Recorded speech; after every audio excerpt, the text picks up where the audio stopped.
Hello, and thanks for joining us on Universal Heritage Television Nigeria. My name is Afam Echi, your host. I have as my guest today in our program, Daybreak Nigeria, our breakfast show, Chief Ifeanyi Thomas Olumba. He is an Olumborn, Owerri-based attorney, popularly known as a renowned opinion molder. He is also widely acclaimed as a public affairs analyst. He's here to rub minds with us on some issues affecting the state and the nation.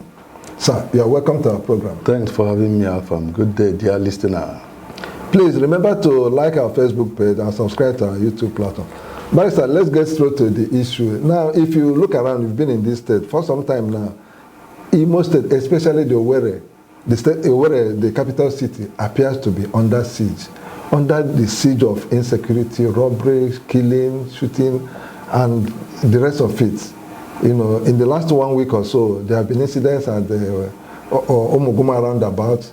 There was an incident at the Tetlo, and there was also an incident at Ikenebo here and there. You know, and it doesn't appear safe again in the state capital. Some people have been reacting differently. Some people have had one or two opinions say, why would there not be incidents like this when the governor is not at home? Now, I don't know how you look at the issues. Please, can you take our audience through the matter on what and how you see it? I want to appreciate you for bringing this matter up and then the question, that go to it now. You see, we are living in dangerous times in Imo here. Yeah. Very perilous times that even for you to go out in the daytime, afternoon, night is out of it. Nothing like nightlife again in Owerri here. And then you begin to wonder how it is, in local areas. Hinterland. Yeah. Hinterland, like Olu, Osun, Oru East, Oru West, Ohajebema, and even Okigwe axis, yeah, with all the things happening. And then you find out again that people are trooping into the capital city of Owerri in their bid to escape, insecurity, yeah, in other areas with all the things that go with it, unknown gunmen, activities of unknown gunmen, even known and unknown. Yeah. And then there's this implosion. So that should lead us, everybody now, political leaders, traditional rulers, who are equally vulnerable. On a daily basis now, weekly basis, we hear ugly stories about traditional rulers being killed and their palaces being burnt and all those things. Yeah, it happened in Mbisa and recently around this zone. And then also axis and the other day, just yesterday, a few days ago, 2 days ago, around this zone. So it's a matter of serious concern. The security situation in Imo, now which has a kind of crept into Owerri, yes, where everybody thought would be safe. With what is happening around Owerri, like you highlighted the issue of the robbery along Umuguma Road.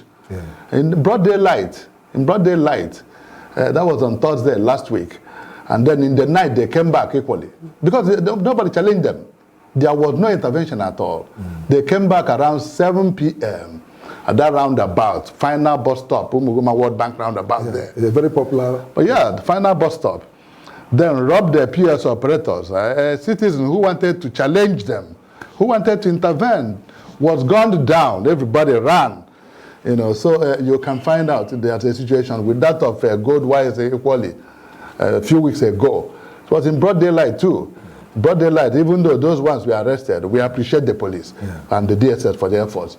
And then Tetlo Road too, about 2-3 weeks ago too, was robbed, and then the shops of computer dealers, laptop dealers and handsets were broken into. They said for about 45 minutes, around 2 a.m., they robbed. So that makes you now understand, to understand that Owerri has come under a serious threat, the capital city of Owerri. Now, from what you said earlier on, it is like you are locating the issue in the surge into Owerri from the hinterland. Of course, as people flee, the good flees, and the bad, the ugly, everybody is coming. if they don't see people around the communities again. You know. So Owerri is a safe haven for them people to operate. feel, you know, used to feel that Owerri would have been a safer place. But with the turn of events now, Owerri is no longer safe. Concentration is in Owerri. Against what the government is saying, do you not think that they used to tell us that Imo is safe?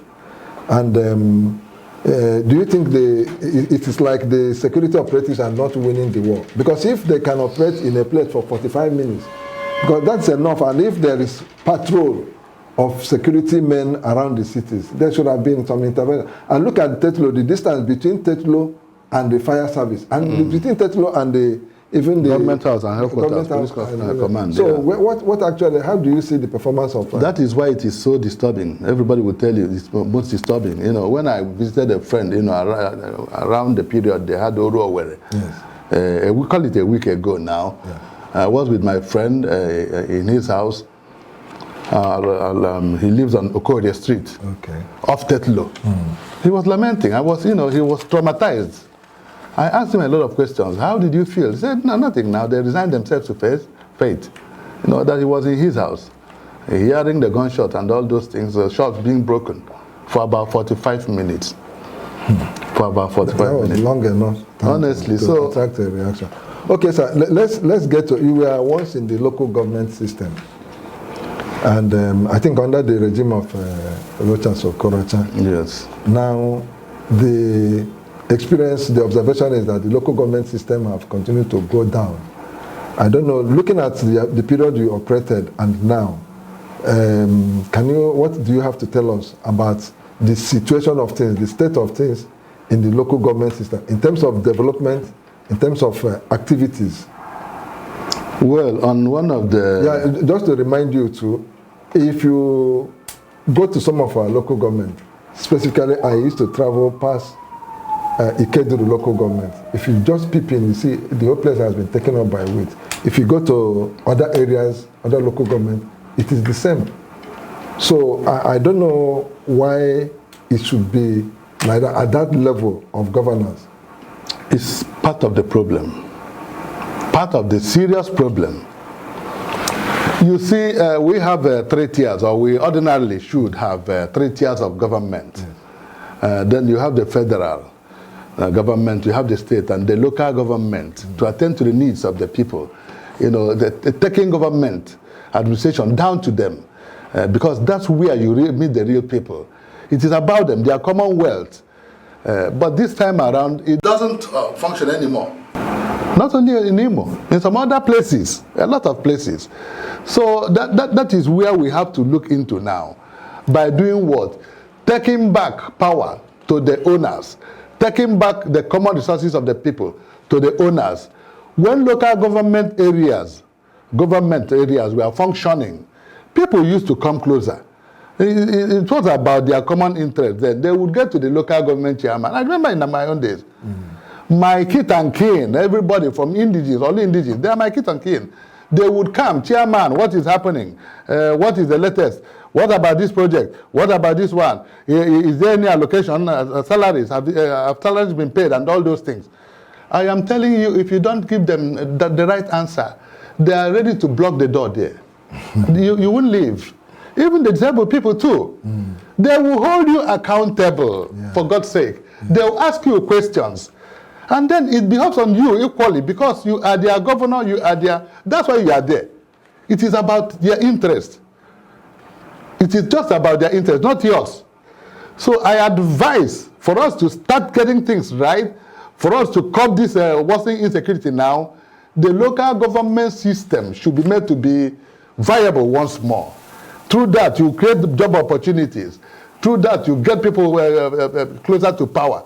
You inform them, they get well informed. But when you alienate them and then have the local government chairman governing their local government from the capital city, then you have created them a problem. This is true, we have to look at it critically. Because it is said that any nation that fails to plan for its youth has already planned to fail. When you talk about education, when you talk about infrastructure development, when you talk about, welfare, well-being of the people. It is at that level. It is Everybody mustn't come to Owerri. That is part of the problem now. But allowing this system, third tier of government, to die just like that now, and then letting people concentrate to, you begin to ask yourselves, with all the things happening in certain local government areas, yes, can any chairman drive into his office and sit down? It's not possible. And same applies to political leaders too. Nobody can go home. So we are, please, telling the governor, not only him, other governors, you must rise up now, wake up now, and understand that there is a situation. Yeah. The bombs are exploding. We saw this thing coming over the decades. The refineries were crumbled. In the 80s, they were functional. Yeah. Fuel was very, very cheap. Even when Abacha was in power, it was 70 kobo per liter. Yeah, I remember. Yes, we used to have constant power supply in the 70s, 80s. For NEPA then to take light, it would be announced on radio. Because it was something unusual. People will have to take time, watch this thing, tubes and other things, yeah, lantern, yes, and all those things. And get set for and get set. Right, yes, because something unusual is about happening. But if you have this power constantly, yes, then you have created jobs for people. If the refineries are working equally, then you have created jobs for people. Look at the kind of alarming situation we have found ourselves now. Very disturbing situation. Very disturbing situation. And the political leaders don't even seem to understand. I'm telling you. Yeah. They're still making mockery of it, just like what happened in National Assembly the other day. Yeah. Okay, we will come to that. Now, election into the governorship of Imo State will come up in November. I think November 11 specifically. But if you look around, the activities does not seem to indicate that there is any such thing. Apart from the governor's billboard, there is hardly any sign that there is campaign, nothing happening anywhere. So what do you think is responsible for this thing? Just briefly. There was a time some of the candidates now complained about high cost of whatever advertisement given to them by government. The law that yes, they said they have to pay 50-something million before for them to place adverts on billboards and all those things. And then you begin to wonder, is it a kind of right for the government to do that? Place such a high amount of charges on them. Yeah. People are beginning to think it's just designed to keep them off. Them off. Millions of naira. Millions of naira. It doesn't go well. This is a democracy, and people should be allowed to choose their leaders. Like I always tell you, in the words of Raila Odinga, genuine democracy is about freedom of choice, a universal concept that is meaningless without free and fair elections, where the people can choose those who will govern them and dismiss those who have failed them. Is about probity and accountability, rule of law, independence of the judiciary, including your own freedom, press freedom, good life for citizens. So you don't have to put inhibitions, put things that will make it difficult for people to kind of market their ideas, because they must communicate with the people. You must have to tell them, this is the programs I have, the things I have for you. I want to market. I'm coming to serve you as a leader, servant leader. They must hear everybody out, not just one section, not only the governor, just only the governor. They must hear people out. Okay. Now, one more question at the state level. Now, looking at the performance of our governor, a lot of people have been, endorsing him. Do you think he qualifies for a second term? Looking at the performance of the governor. Well, that is why we have periodic elections. That is why we have periodic elections. And this, in the genuine democracy I talked about, there's nothing like endorsement. You only have one vote, and I have. On that very day, we go out there and make a statement with our votes. So endorsement is out of it. It is kind of crude form of politicking, primitive form of politicking. For a group to come out always and say, we endorse this person because in him we have seen our man. No, that is why we have periodic elections. Yeah. So that everybody will have to assess the governor and pass his own vote, using his own vote to make a statement. But whatever, like the question he asked, whether he has done well or not, is now the time for people to say, not for me. Yeah. You understand? Yeah. Because you judge in certain areas, like this highway from here to Olu, yes. He has done well there, okay. Even though a federal project. Yeah. And then the one from here to Okigwe and the one from here to Owerri, that's one. But then sometimes I'm from Olu, and Olu man, when you talk to him, those are abroad and those are at home, and you tell them that, oh, that's good, the governor has done well, and they tell you, done well, how?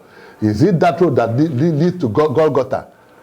Kind of, are you going to be alive? Will we be alive, to drive on that road? Yeah. And then won't we get home? And then equally, when you some have another genuine argument, that is the only thing you can see about Olu, that road. But then when you get into Olu, what about other areas? Not just Olu, the state, everywhere. The I don't think the government is paying too much attention on. I don't know what. No, I'm saying, when you tell this, we have this proverb, tortoise conduct a head count now. You say, I won. So that's why I'm using Olu as an example, because I'm directly affected. You apply that road from here to Owerri, Banana Junction, the whole thing ends. Okay. What about other adjoining roads? Connecting roads. Then going to Idato now, even though that solely should be blamed, on Rocha Okorocha, who was governor here, that road is messed up. Umuchima, an entire community, is about being swept off by erosion. And it wasn't like that, but because of poor construction. Yeah. Substandard, kind of construction jobs done by Rocha Okorocha. Now, but good has turned bad, and the people are not happy.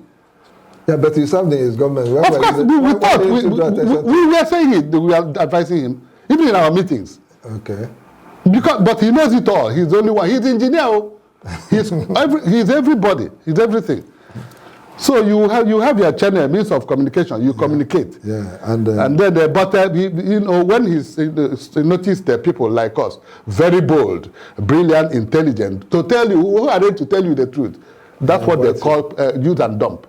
Okay. He will push you away and get those yeomen, OES members. That's why he failed. Okay. That's why he failed. In my days, I will stand up and tell him, oh, well, this is not, you are not Your Excellency. Look at this area, look at those areas. And some of us like that, who would come out boldly to make their opinion known. He will push them out. And look at it today. Go to Umuchema. Go to Unala had a problem already. Amocha had a problem, erosion problem. It has been there in the 80s. Yes. And now look at this one. Just man-made. Poor drainage system, construction of road from Olu, that bridge. Yeah. You remember the bridge without us and all those things. So that's where we are now. My brother, so the situation is very critical. Not only in Imo State, but Nigeria. I just hope that our political leaders will understand it. Whether you call it banditry, whether you call it criminality, whatever you call it, we created these problems.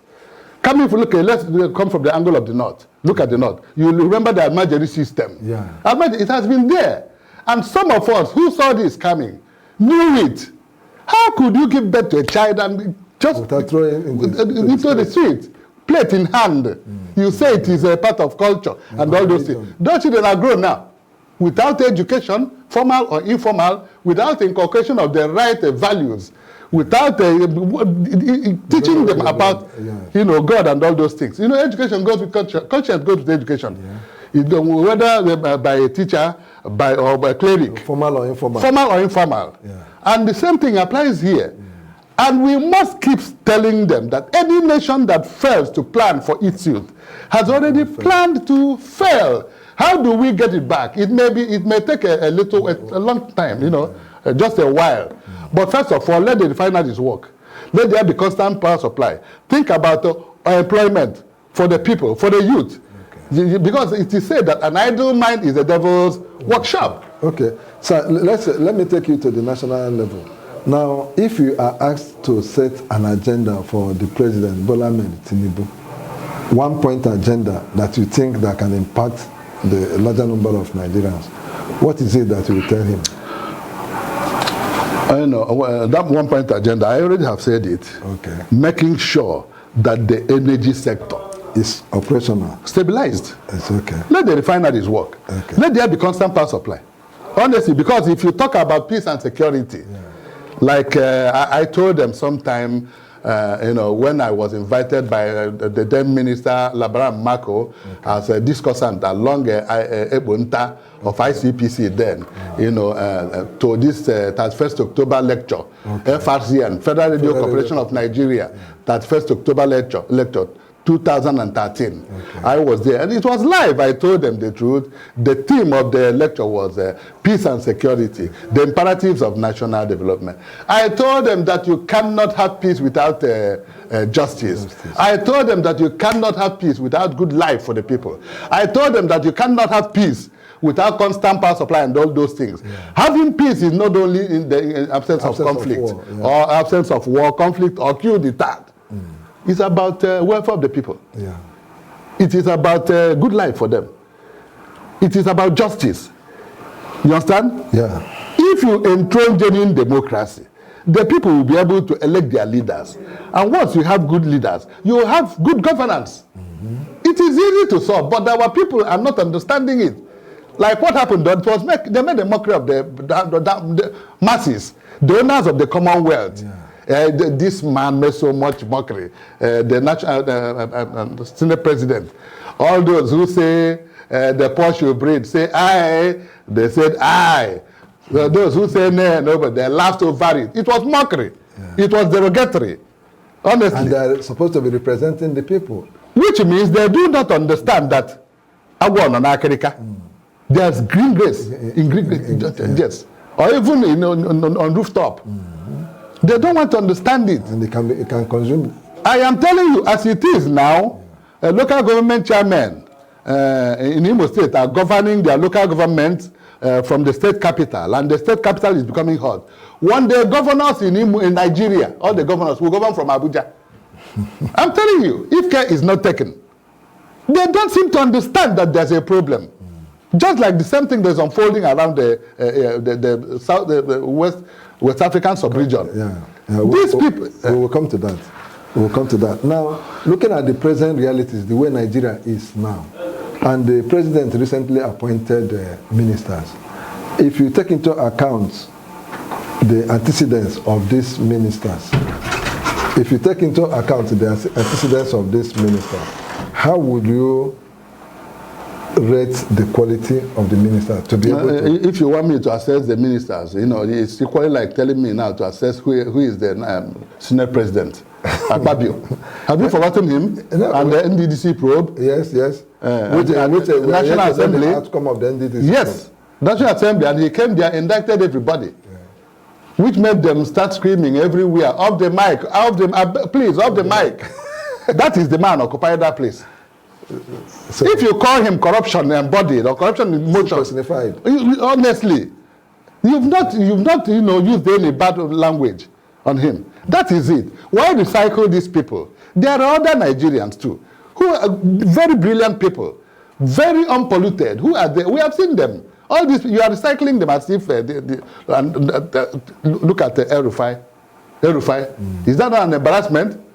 Both to the National Assembly, to the president, but and to El-Rufai. El-Rufai was not confirmed.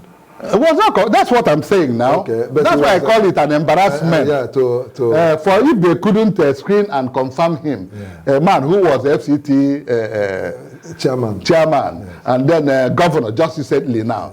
So which means we now know that he had a problem and he shouldn't have been all these things. And he shouldn't have occupied this position of Nigeria. Of course. So it's an embarrassment. God has a way of exposing a lot of things. These people shouldn't have been reappointed because we know them now. Even though some may claim they did well in their, especially the governors, they did well in their states. Must they be returned as ministers? They mustn't now. Give opportunity. Opportunity to other Nigeria. A lot of people, experienced people, sound minds, knowledgeable, educated, experts in various areas. You think about the people now, not about political interest, not about settling people because they work for you. That is why we are where we are today. That is why, if Tinubu had the credibility, he should have known that there's a situation here now. We have to go for people who are going to help us get this nation back. Getting this nation back, I already highlighted the whole thing, because there is danger.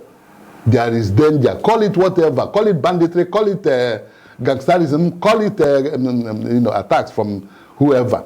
Boko Haram or whatever. Like I told you, those ones, we deliberately created them. Yeah. We have to start a kind of process of social engineering. Yeah. It may take to change everything now, getting people to think properly again, getting our youths, meaningfully engaged. Yeah.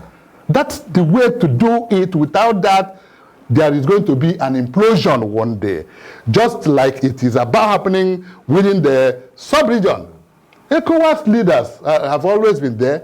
ECOWAS has been there. But terrorists from the Sahel, from outside Nigeria, have been making incursions, hitting Nigeria, taking over communities, attacking people, farmlands, killing, maiming, abducting schoolgirls, young schoolgirls. Does it mean that these ECOWAS leaders did not hear or do not hear the shrill cries of these injured young souls? Is it only about the interest of one of them, whenever it is hit, that we will hear them come out? Is it only, do they place their interest above that of the people? No, it shouldn't be. Rather, the interest of the people, those who occupy the sub-region, should be placed above the interest of a bad leader. When one is about subverting the will of the people, ECOWAS should be bold enough to come out. No, to say no. That's how to protect democracy. This is the brand of democracy. We don't understand it. Yeah, I will come to the type of democracy we are running. Now, let me ask you again, still focusing on what is happening in the sub-region, the ECOWAS sub-region, the coup that happened in the Niger Republic, and the way the president handled it. The various reactions, people said, don't go to war. The Senate did not shut it down. And there were so many other things. Now, do you think the manner the president handled the matter is right? No. So what do you think we should have done? In our Igbo parlance, we say, Akwura Togujeji, Ehuru Ehuru, Gupute. When you stand up to dig up a yam, and perhaps along the line it breaks, that's when you now come down slow to get it out. He already declared that war before even resorting to the National Assembly. So we should have been there. So he ran faster than yes. He really goofed there. It's an embarrassment to every Nigerian. At the end of the day now, he came back. Even the electricity had been cut off. Before writing to the Senate. And it was one of those things he requested for. So he didn't get it right. He doesn't act like a leader.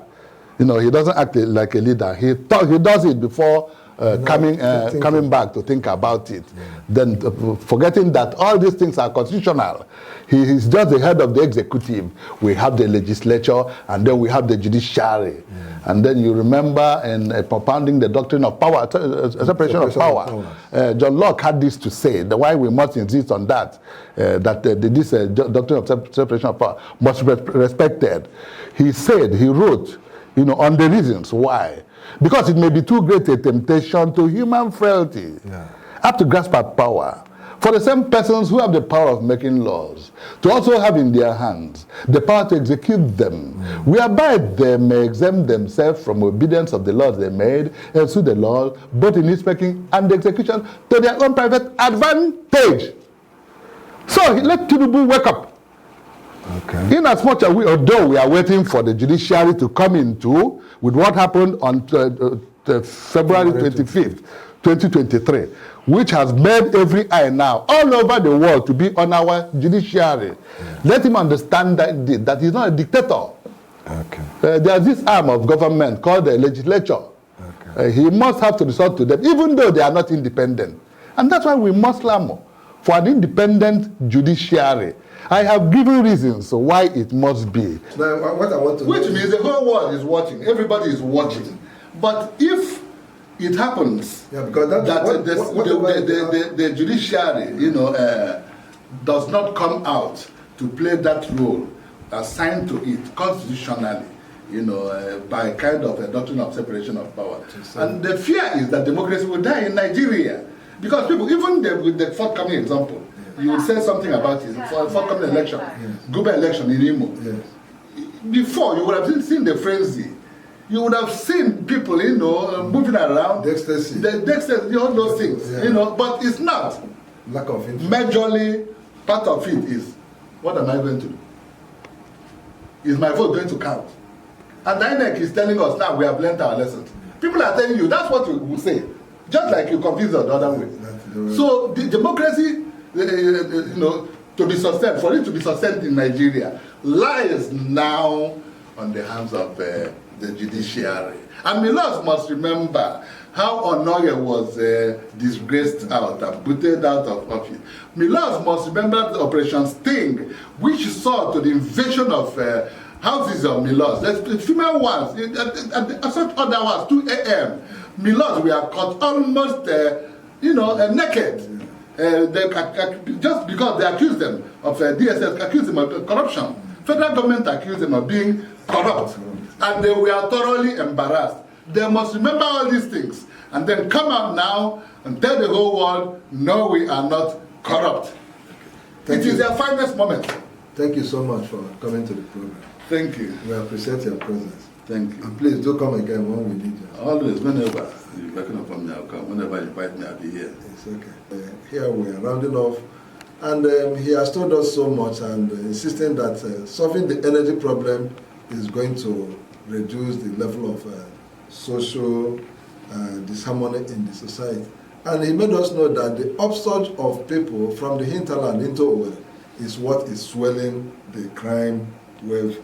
In the state capital, Owerri is no longer safe. There is so much advice he has thrown out for those in authorities. And we expect that if they listen and do what he has advised, the society will get better. On that note, we round off the program and say, please continue to be part of the program until next time. My name again is Afam H.